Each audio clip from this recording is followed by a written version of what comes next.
इस वक्त हमारे साथ उत्तर प्रदेश के उप मुख्यमंत्री दिनेश शर्मा जी जुड़ चुके हैं। दिनेश जी, बहुत स्वागत है आपका। चुनाव खत्म हुआ, अब 2 दिन बाद हम लोग सब बात करेंगे 10 मार्च को नतीजों की, लेकिन आज एग्जिट पोल का दिन है, तो हमने 2 सर्वे आज दिखाए हैं। उसमें से एक सर्वे तो आपको अभी, और दोनों ही सर्वों में केवल पूर्वांचल छोड़कर बाकी डेटा आ चुका है, हम दिखा चुके हैं। एक में आप ऑलरेडी 200 के नजदीक पहुंचते हुए दिखाई दे रहे हैं बगैर पूर्वांचल छुए, और दूसरे में 150 के करीब। तो पूर्वांचल एक डिसाइडर की तरह दिखाई दे रहा है आखिरी 2 चरणों में, जहां प्रधानमंत्री नरेंद्र मोदी ने भी प्रचार में खूब अपनी पार्टी के लिए काम किया। नहीं, मैं नहीं जानता कि क्योंकि मैं रास्ते में हूँ। जी जी, आपका मैंने अभी सर्वे नहीं देखा है, लेकिन एक सर्वे जो मैंने अपने चुनाव के दौरान देखा है सभाओं में, कि जनता इस चुनाव को स्वयं लड़ रही थी, और जो मोदी जी और योगी जी का जो समन्वित प्रयास रंजन की सरकार के काम थे, वो चढ़कर बोले हैं। और मैं इतना कह सकता हूं कि उत्तर प्रदेश के जो चुनाव परिणाम होंगे, निश्चित रूप में भारतीय जनता पार्टी अपनी विकास की जो यात्रा है उसको और तेज गति से बढ़ाने वाला परिणाम उत्तर प्रदेश में सामने आएगा। मैं 2-3 ट्रेंड जो इस सर्वे में आए हैं वो आपके सामने रखता हूं, बताएं सहमत है नहीं।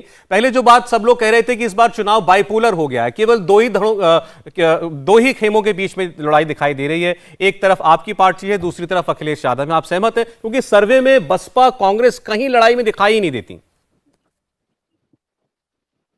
देखिए, आप इनको अलग अलग करके क्यों देखते हैं? ये सपा, बसपा, कांग्रेस और MIM, ये सब मिलकर भारतीय जनता पार्टी से एक साझी रणनीति के अंतर्गत चुनाव लड़ रहे थे।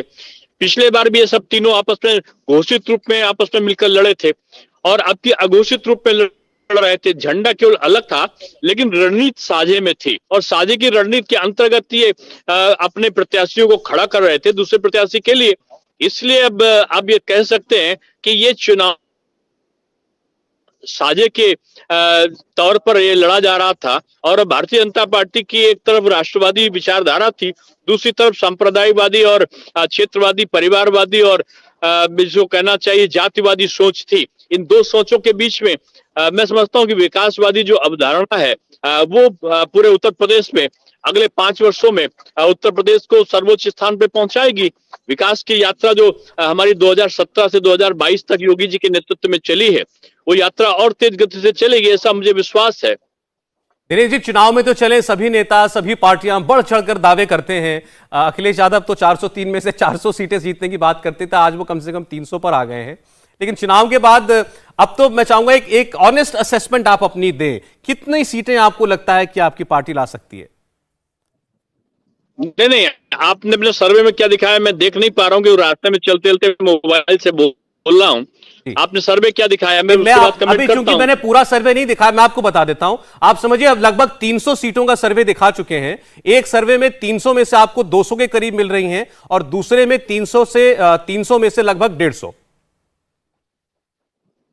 नहीं, मेरा मानना है कि जो हमारा आंकड़ा होगा वो 300 के आसपास होगा, और पिछला रिकॉर्ड को छूता हुआ या पिछले रिकॉर्ड को पार करता हुआ हमारा जो आंकड़ा है उत्तर प्रदेश में वो दिखाई पड़ेगा।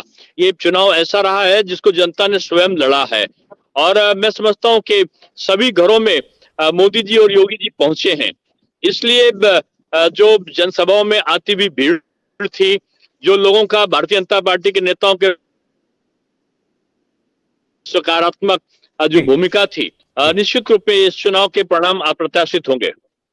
ये 10 तारीख को देखते हैं। दिनेश जी, बहुत शुक्रिया लेकिन आपका। आप कहीं रास्ते में जा रहे थे, आपने रुककर हमारे लिए समय निकाला, बहुत धन्यवाद आपका। इंडिया टीवी हर वक्त हर जगह डाउनलोड करने के लिए सर्च करें India TV news Google play store या ऐप स्टोर।